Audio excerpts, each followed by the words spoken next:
After weeks of investigation, the O'Keefe Media Group followed the trail of the migrant bands right to the source, visiting the Arizona border town of Nogales, where they encountered some rude and suspicious Alitas Angels NGO workers.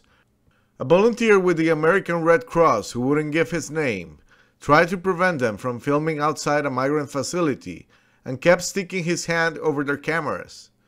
Nogales police officers showed up and questioned them after Alitas and Red Cross workers falsely accused journalists of using racial slurs and inhibiting their movement.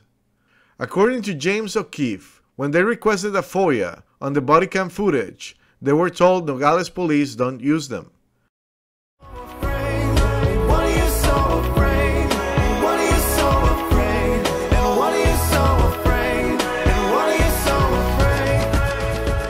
Standing here at 1200 East Apache Street outside what's called the Ann Ott School, which has been turned into a makeshift camp for migrants, illegal immigrants, refugees.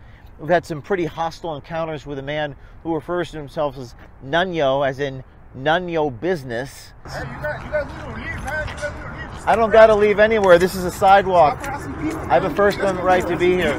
What is your name? Nanya. Nanya? I have a right to be here. This right here is an old school that has been converted into a welcome center for migrants, and these buses leave on the hour, every hour, to Phoenix Sky Harbor Terminal 4. We're going to try to talk to the driver here. After speaking to sources who drive the buses and work at the airport, we were able to identify the location of the secretive migrant refugee facility at 1211 East Apache. We found the cagey and evasive behavior of the people who run the facility highly unusual, closing gates, rallying migrants away from us, and running away.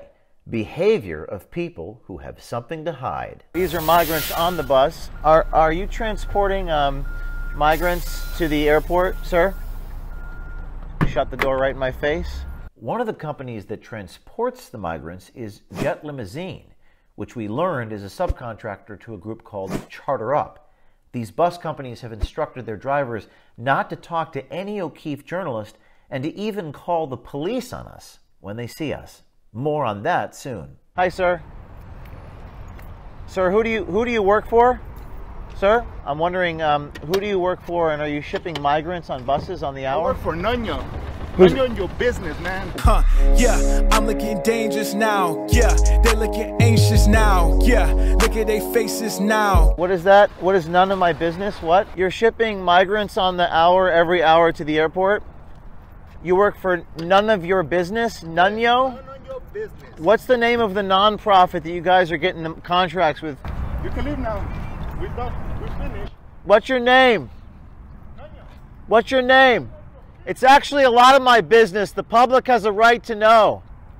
The public, we're not going anywhere. We spoke to two individuals who worked at the migrant center, Jesus Moreno and Thomas Robles. Jesus, the man who just slammed the gate on us, then offered us money to make us go away, which sounded to us like a bribe. How much you guys get paid? I'll pay you guys. What's that? How much you guys get paid? Jesus, yeah, nada. No digas nada. Jesus, is that your name, Jesus? Jesus wouldn't give us his first or last name, but his boss shouted it out while she was telling him no digas nada, Spanish for say nothing to them. Nada, no digas nada. No digas nada, give them nothing. So we have a woman saying Jesus, but using just his first name and face, we found him online almost immediately. We have a bus pulling up, guys, right here. There's two buses. They're going the other way. He's waving. So his name is Jesus. He said, "Don't, Jesus, no digas nada." American Red Cross worker coming up to me and telling me that he can't comment. Do you work here? No. Okay.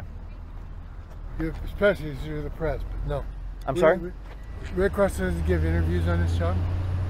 You don't give interviews? Not on this job. We ran into an American Red Cross worker who did inform us who is running the shelter.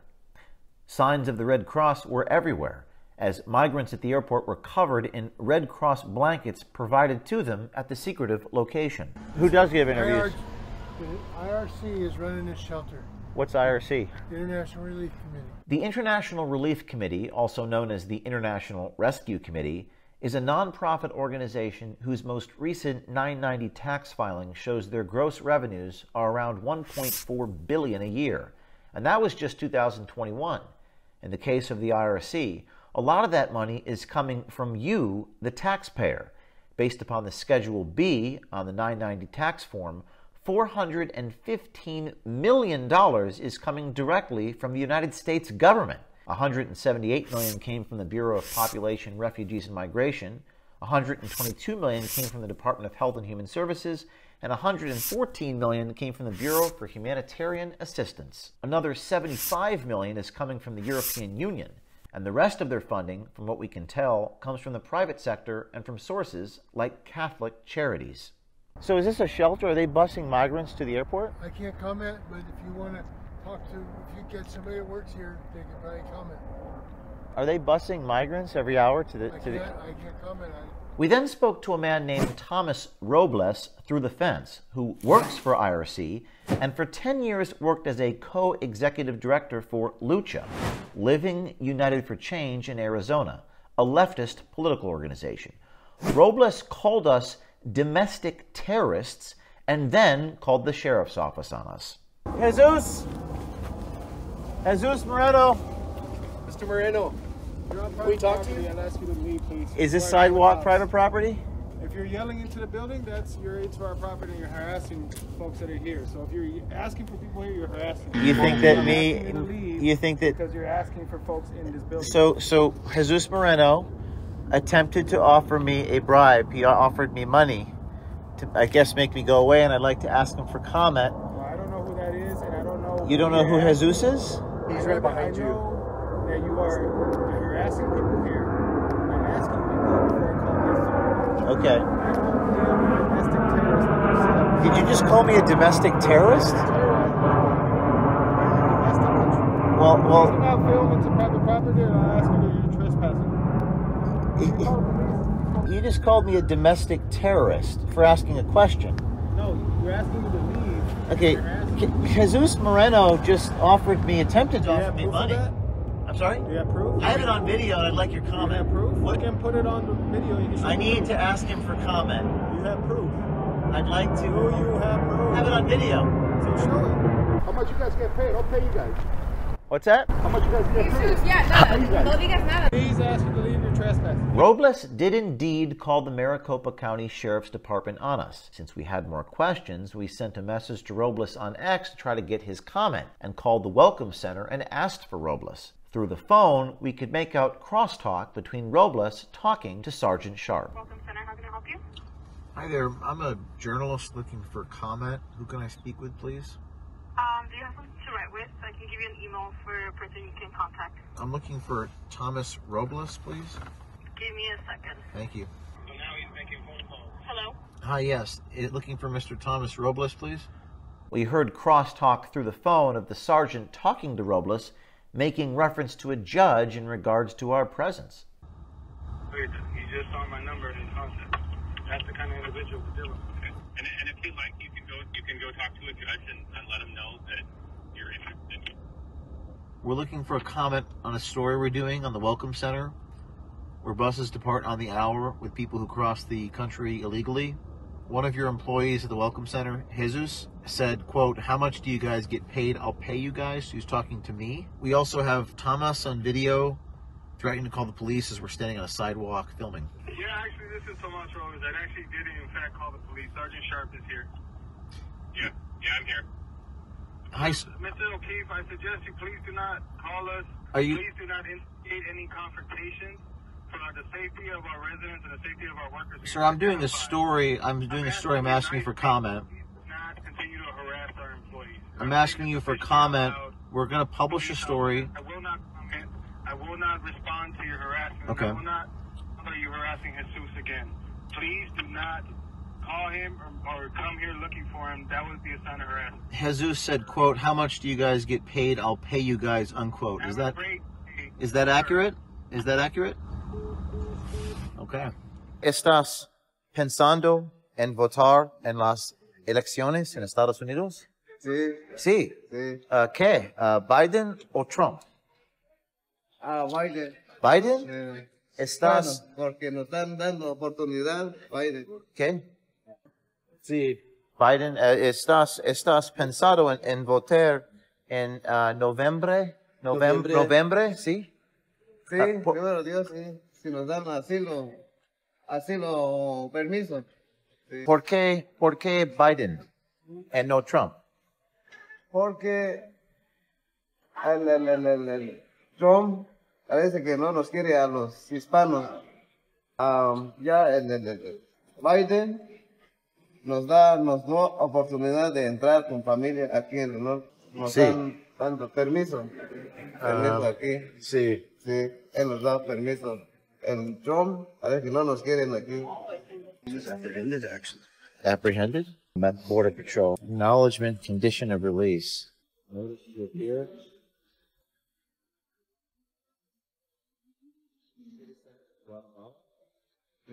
See. And it's refugee? Yeah, he has applied for refugee status and granted it for, but he'll have to go to an appearance. I saw that they bussed you over. Yeah. From where are you coming from? I'm coming from Guinea. I need to go to Atlanta. Enforcements, location, asylum application. Okay. How did you fly here? Did you cross the border? Oh, you crossed the border. Where did you cross? In Arizona? Yes. Yes. You crossed the border illegally, against the law? Yes. And they gave you refugee status? Yes, only here. American Airlines. American Airlines? Yes. In the United States, journalists have a First Amendment right and an accompanying responsibility to call, confirm, and verify the information obtained. We must give subjects the opportunity to respond to what we've uncovered. It would be unethical to not give Robles or Moreno an opportunity for follow-up on what the video showed them saying. We were not being aggressive, disruptive, or making any threats. We have no ill will, spite, or intent to harm anybody. We simply walked along the sidewalk and asked questions and wished to report the truth about the Welcome Center and the people who run it, all of which will no doubt create a groundswell for other whistleblowers, sources, and insiders to come forward to the public with information about who or what is behind all of it.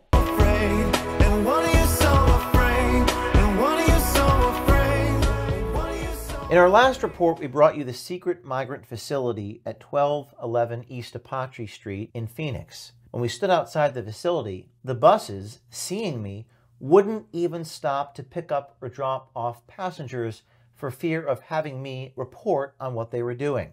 So if you zoom in there, you can see the line of migrants at this welcome center waiting to be picked up by the bus. The bus comes on the hour. It's almost 2 o'clock. They're in a line coming out of the center. We're going to follow that bus all the way to the airport and interview the bus driver. So we decided to start following the bus that departed on the hour every hour from this location to Phoenix Sky Harbor. The first thing that happened to us was the bus stopped on the side of the road. The driver got out and started taking video of us. He's recording us. Do you have this? Should I get out and talk to him? Yeah. Okay, let's go. Come on. Hi, sir. Hi. He's filming us. So we're following this bus. It says American Nation Tour on it, but the website's down, so we're going to try to figure out who's contracting them. Then, to our shock, the driver of the bus turned on his rear tail lights and began to attempt to back into us, apparently trying to ram into our vehicle. He's backing up into you. He hits my car, he's bang. Get it on video. Okay. I don't know what that was about. This guy's trying to threaten us right now. But we're journalists on assignment. We have that pesky First Amendment, right? You know, we could have this guy pulled over for reckless driving. Yes, we could. He's definitely driving recklessly. This guy almost backed up into us. What happened next was unbelievable. The bus began violently swerving across the interstate in an attempt to evade us. It got on and off on-ramps at the last minute. We captured this one on video.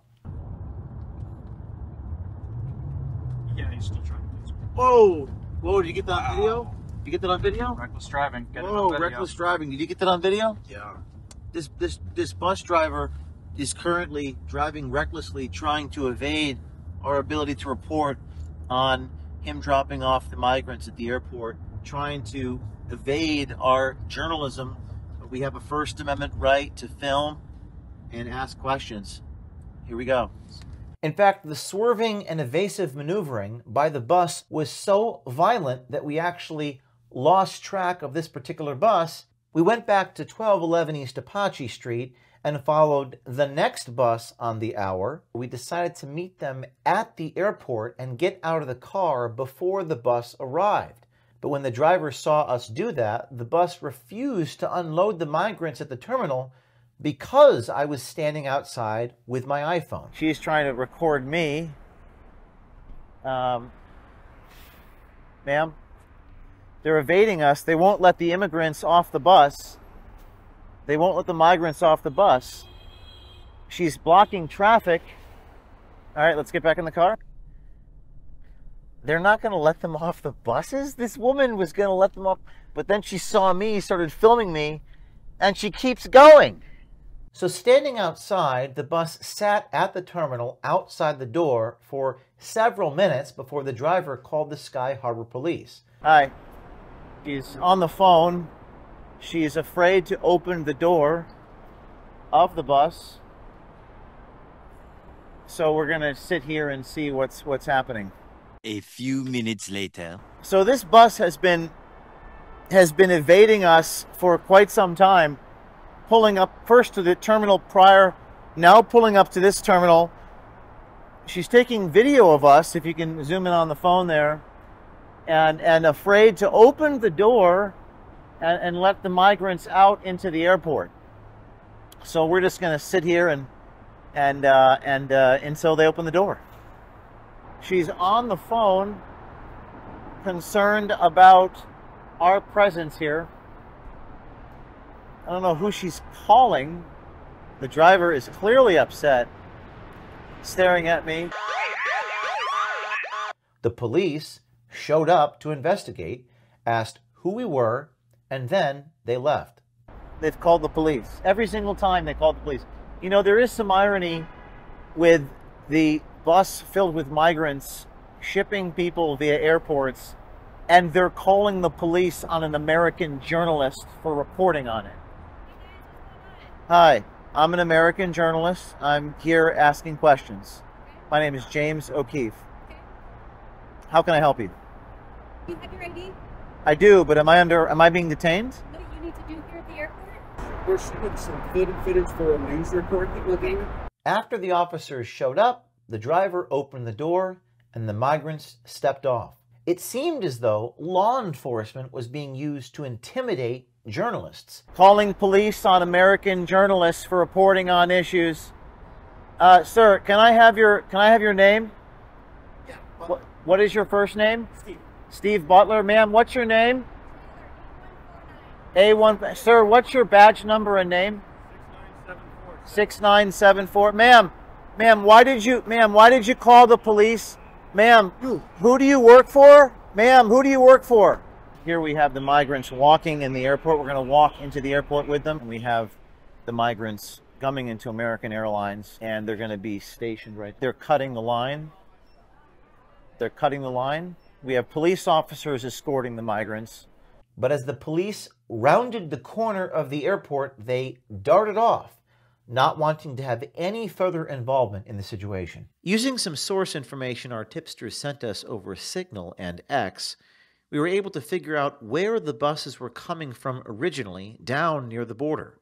Border Patrol agents refer to them not as migrants or illegal immigrants, but as bodies or tonks, and have told O'Keefe Media they transported them through a series of centers, stations, and tent cities throughout Arizona. The web of facilities is so vast and so complex, it's difficult to even summarize, but we decided to begin somewhere.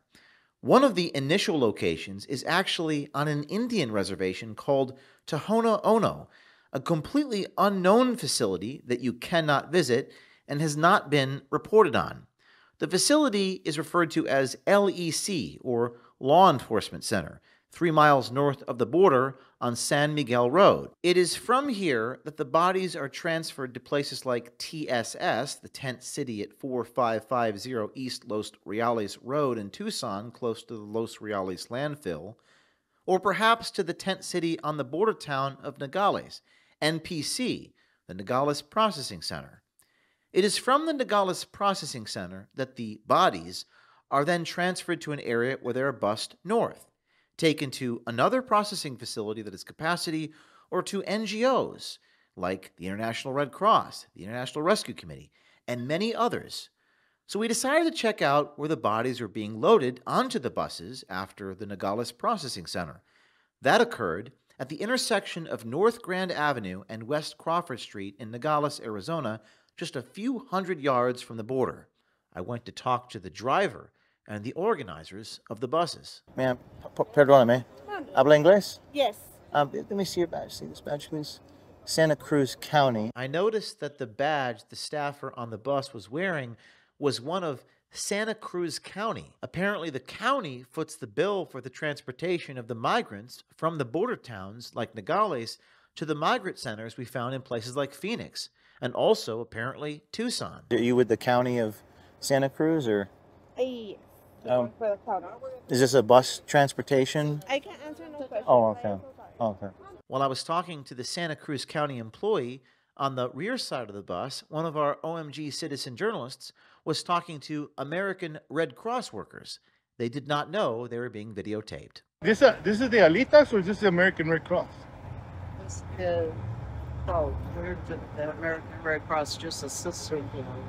The Red Cross official confirmed that another nonprofit called Alitas was involved in Nogales and Tucson. My worries is that you've probably been watching TV. They get shipped and then they get like abandoned over there. Well, I'm here, and I can tell you that that's not true. They go to another place. But when they get to their final destination, like in New York, you know, like they get dumped and people are like helpless. Are you still providing help over there? Because, you know, everybody watches the news. Can't discuss that with you, sir. Huh? Cannot discuss that with you. The Red Cross workers confirmed that the migrants were shipped to more secretive shelters throughout the state, and we at OMG were determined to find them. And find them, we did.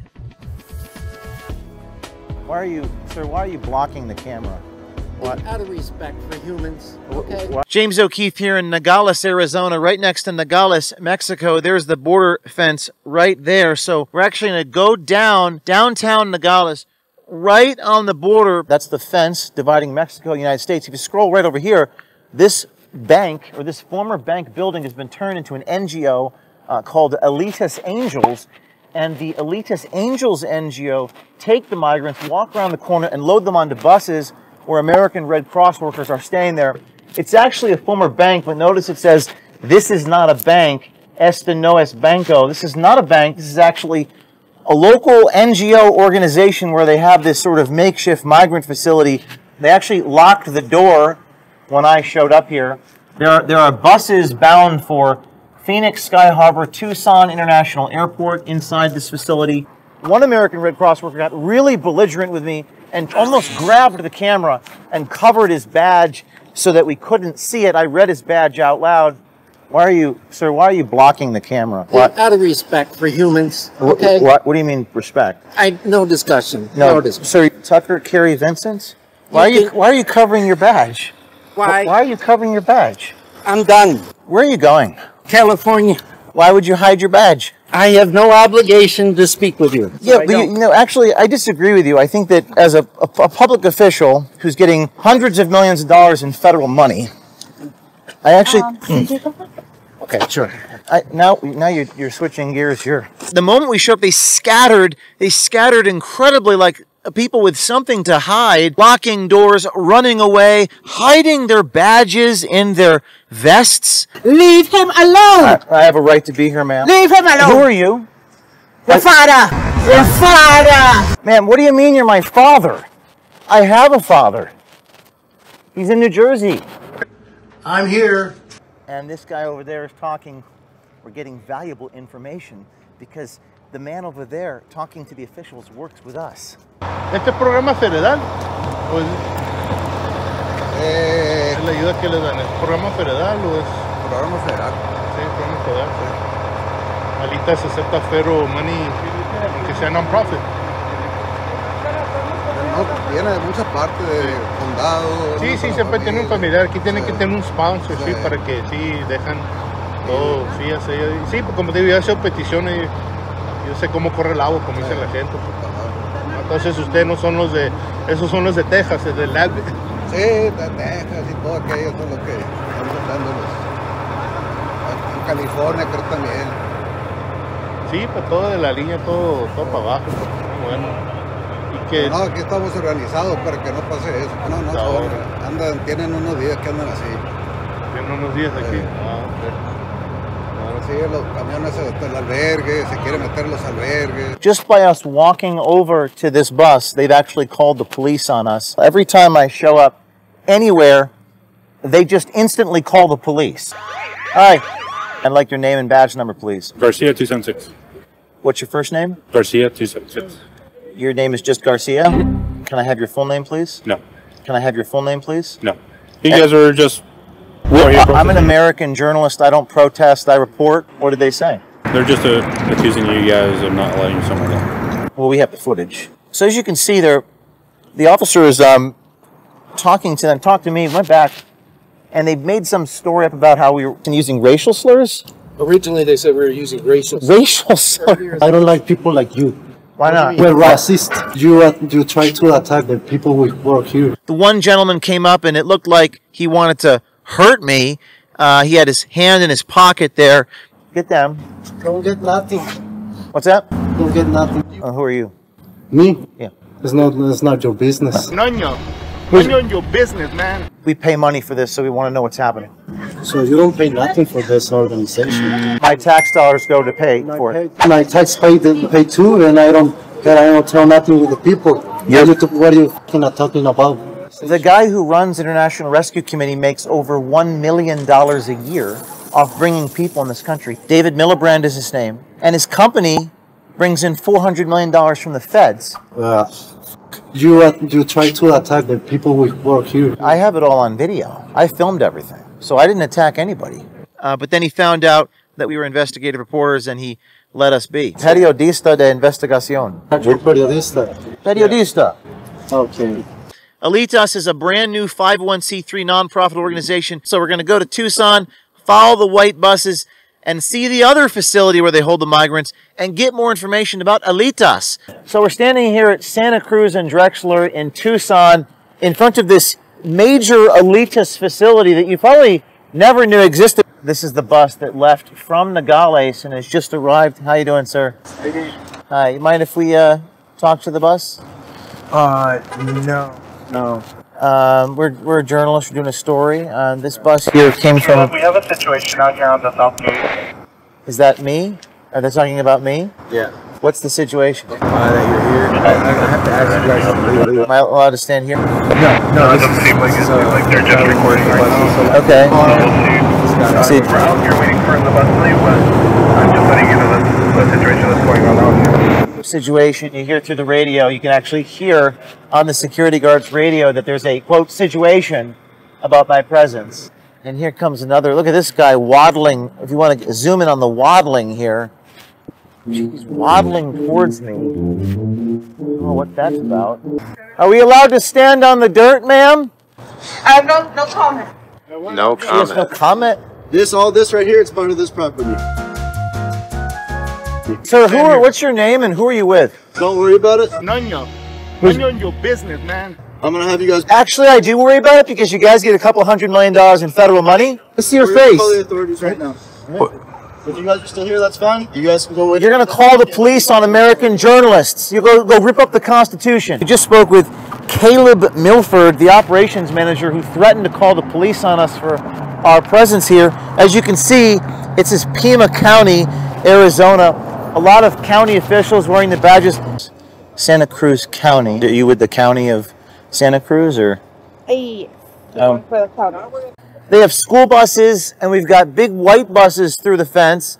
He said something like, it's none of my business again. It's none of my business when in fact this is a facility, as you can see, there's a lot of activity going on buses coming and going every 15 minutes, every 30 minutes. They are very scared about our presence here, and none of the American people know about this facility until now. We just spoke to the Uber driver who's pulling in to pick up the migrants. You're an Uber? Are you picking up the refugees? Yeah. You are picking up the refugees. I know a lot of people here. How long has this been operating? A year. A year? Yeah. A year. And what is, you know what the, you know Alitas? Alita, I know the Jorge, Grace. Jorge, George, and Grace? Grace. Yeah. And Jason, Diego. I have his phone number. And the Uber driver gave me the phone of two employees that work for Casa Alitas. In fact, he saved them on his device as Jorge Casa Alitas and Jeanette Casa Alitas. Jorge and Jeanette. Thank you. All right. We're calling Jorge from Alitas. Hey there, this is James standing outside the Alitas facility. Yes. There's a shipment, I guess, of migrants coming into the facility. Alitas. 1150 West Drexel, but nobody's allowed into the facility. Okay. So the car just has to park on the side here? That is correct. But just to be clear, I'm speaking with the right person? You're with Alitas? No. I think you're confused. Okay. Well, my name is James O'Keefe, and I'm an investigative reporter doing an investigation into you and your facility. And I'd like to ask you some questions. So I actually called Jorge, who denied his own identity as having worked with Casa Alitas. Yeah, I think you've got the wrong person, so no, I don't. You can call CCS or whoever you need to talk to. You sound pretty knowledgeable about the subject for someone who has nothing to do with it. Alitas, 1150 West Drexel. But so I've followed the buses all the way from Nogales to your facility, sir, and we're standing outside. We'll continue with your investigation. That's fine. That's fine. I doubt you're going to be happy with... Oh, he just hung up the phone on us. Yes, even though he's saved in the Uber driver's phone, so there's two organizations. One is Alitas Angels, and the other is called Casa Alitas. We know it's called Casa Alitas because the Uber driver picking up the migrants has the employees saved as Jorge Casa Alitas and Jeanette Casa Alitas. The Uber driver strangely giving me the phone numbers for these people just because I have a tag around my neck. I don't think he saw the word press there.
Alec Baldwin has been indicted on charges of involuntary manslaughter as prosecutors once again seek to hold the actor accountable for the on-set death of cinematographer Halyna Hutchins. Baldwin, 65, was initially charged in the case in January 2023, but the charges were dropped 3 months later after his defense team raised questions about whether his Colt 45 was functioning properly when it fired. Hutchins was preparing to film a scene with Baldwin at a ranch near Santa Fe, New Mexico, in October 2021 when the gun went off. The actor has maintained that he didn't pull the trigger since then. If convicted, Baldwin faces up to 18 months in prison. I do have some very unfortunate news to tell you. What? She didn't make it. Yeah. So Joel's still at the hospital, but the other person involved didn't make it.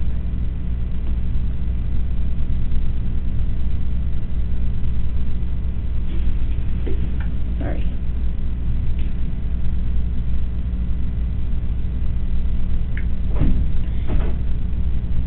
didn't want you to hear it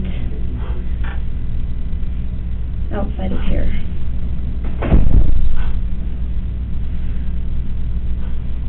Is there something we could do for you? Is that Jonah in it? What? Jonah, the one back there? Yeah, okay.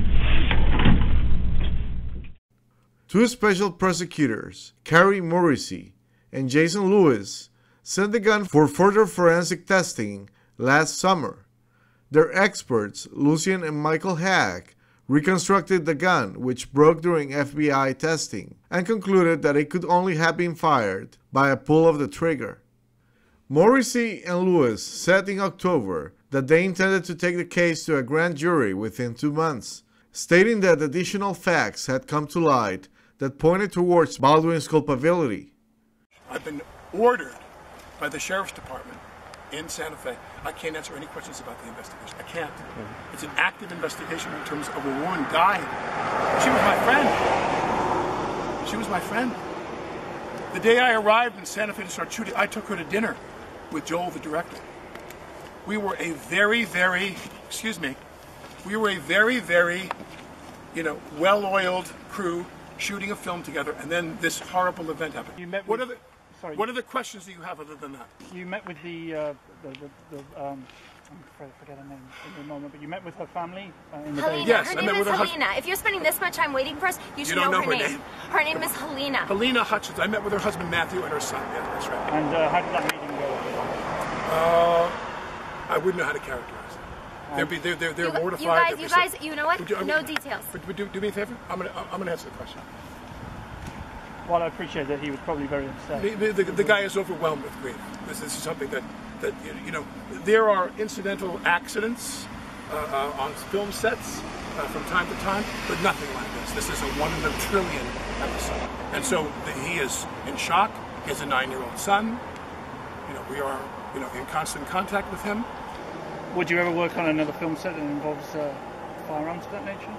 I couldn't answer that question. I really don't have any. I have no sense of it at all. I do know that an ongoing effort to limit the use of firearms on film sets is something I'm extremely interested in. I'm not an expert in this field. So whatever other people decide is the best way to go in terms of protecting people's safety on film sets, I'm all in favor of, and I will cooperate with that in any way that I can. Do you think production will start up again on that? No, I doubt it necessarily. So just do me a favor, you don't mind? My kids are in the car crying. Because you guys are following And them all I and want to they do, know. as a courtesy to you, I came to talk to you. I'm not allowed to comment on the investigation. I talk to the cops every day. I talk to them every day to find out. They know where you are. I'm cooperating with them, of course. So my point is that I'm just asking. We sat down as a courtesy now to talk to you. Now, please, would you just not follow us for the rest of it? Just leave us alone. Just go home. We gave you everything we could. The film's armorer, Hannah Gutierrez Reed, is set to go on trial on February 21 on charges of involuntary manslaughter and tampering with evidence. Gutierrez Reed mistakenly loaded a live bullet into Baldwin's gun, which was supposed to contain only dummies. It remains unclear how live rounds became mixed in with dummy rounds on the set. Hutchins' widower, Matthew Hutchins, filed a wrongful death lawsuit shortly after the shooting, but settled in October 2022. This settlement provided for insurance funds and a portion of the film's profits to benefit the couple's son, who was 9 years old when his mother was killed. The film Rust has since been completed with additional filming in Montana and is awaiting distribution. At the time of the settlement, Matthew Hutchins indicated he did not blame Baldwin for the shooting. I have no interest in engaging in recriminations or attribution of blame. All of us believe Helena's death was a terrible accident. I am grateful that the producers and the entertainment community have come together to pay tribute to Helena's final work. A few months later, however, when Baldwin was first charged with manslaughter, Hutchins' attorney said the charges were warranted. We support the charges, will fully cooperate with this prosecution, and fervently hope the justice system works to protect the public and holds accountable those who break the law, said the attorney Brian Panish in a statement at the time. Watching him, I just felt so angry just so angry. These are his first words since that tragic day in New Mexico. Our camerawoman has been shot. Just 4 months after his wife was shot and killed on the set of Rust. Matt Hutchins didn't pull any punches on the Today Show talking about Alec Baldwin's tearful ABC interview trying to explain what he says happened. I didn't pull the trigger. So you never pulled the trigger? No. To see him talk about her death so publicly in such a detailed way, and then to not accept any responsibility after having just described killing her. The idea that the person holding the gun, causing it to discharge, is not responsible is absurd to me. In response to the lawsuit Matt has filed against Alec and several others on the production, Baldwin's attorney said this: any claim that Alec was reckless was entirely false. But Hutchins' attorney released this dramatic and graphic digital recreation of how they claim she died. I think it's clear what happened. Alec had the gun in his hand, he shot it, Helena was killed. The gun cannot fire unless the trigger is engaged and the hammer is back. So, he had the gun, he says he pulled the hammer back, it fired, she was killed. Just days after the shooting, Matt was seen with Alec in New Mexico. Did he seem distraught during that time? There were a lot of emotions, for sure, on both sides. A long-time marriage, soulmate is lost, and a boy to be raised without a mother at a young age is a tremendous loss. And anyone that's even been close to experiences knows that that goes on forever and ever and ever. Matt and Helena were married 16 years. He now wears her ring on his hand. In the end, justice won't bring Helena back, but maybe the memory of her can help keep people safe and prevent something like this from ever happening again.